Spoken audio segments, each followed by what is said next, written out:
Hi everyone, and welcome back to the next lesson in our course, Basic Beginners FreeCAD for FreeCAD version 1. This video is a revised edition of the original lesson, updated to reflect the latest release and enriched with additional information.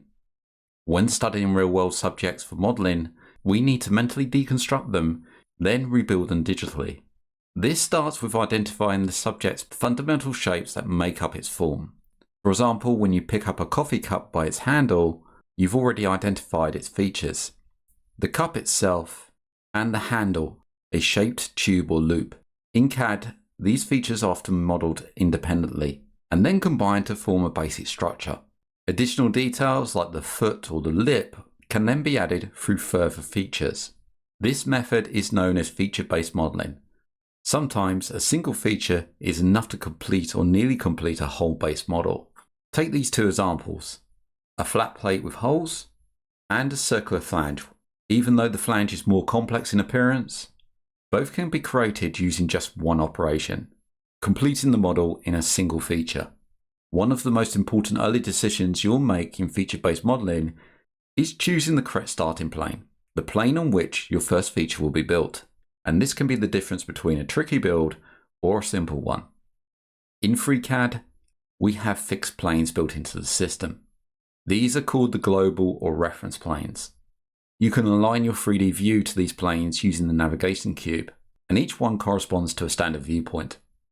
XY plane, the top view, is where the X and Y axes lie flat and the Z is vertical, perpendicular to the plane.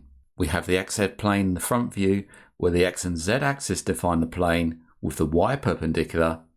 And finally, we have the YZ plane, the side view. YZ axis define the plane with the X perpendicular. However, these aren't the only planes we'll use.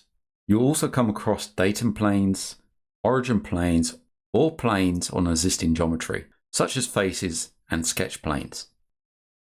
Features can be created using 2D geometry that creates a shape which can later have volume added to it, or used against existing volume to remove it away.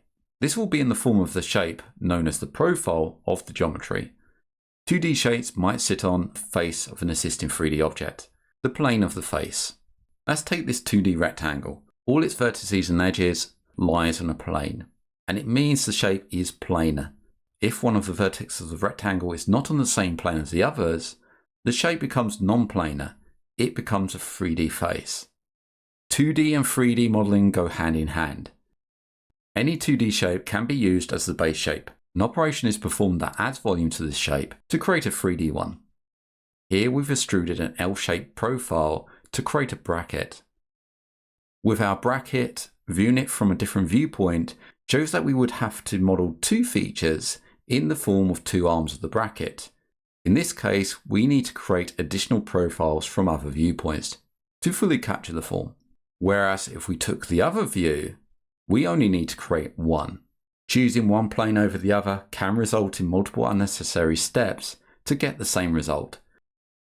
When studying a real-world subject, it's beneficial to imagine it in silhouette. It makes it easier to simplify the form to understand its base shape.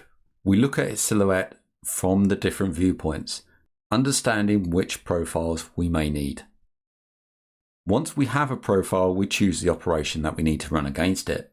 In this case, we use an extrude operation and set the length to the height of what we're modelling. We can imagine the modelling process as a logical flow. First, we start with simplification. We envision the subject in its simplest form, removing distractions by ignoring fillet, chamfers, or surface textures. In other words, finishings. Then we focus on the core shape. Look at the cross sections and the profiles. Determine whether they are circular or rectangular, which will guide us with our choice of operation. If the shape and size remain consistent throughout the length of the subject, then we likely have a single cross-section profile, pointing us towards the extrusion or the pad operations.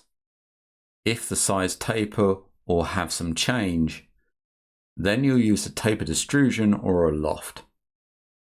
Just remember to use simple profiles, and then followed by a single operation. Then we need to identify the features and then follow the same logical flow to create those features. The features that were removed during the simplification process can then be added back in. In the next lesson, we'll practice what we've learned with a simple exercise. Hope you enjoyed that video, and I hope to see you in the next one.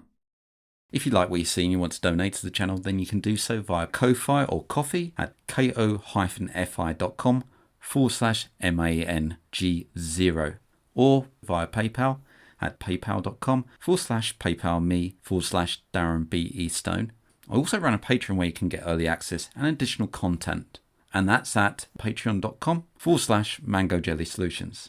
Links can be found in the channel header, on the About page, or in the descriptions of these videos. I thank everybody that's donated so far.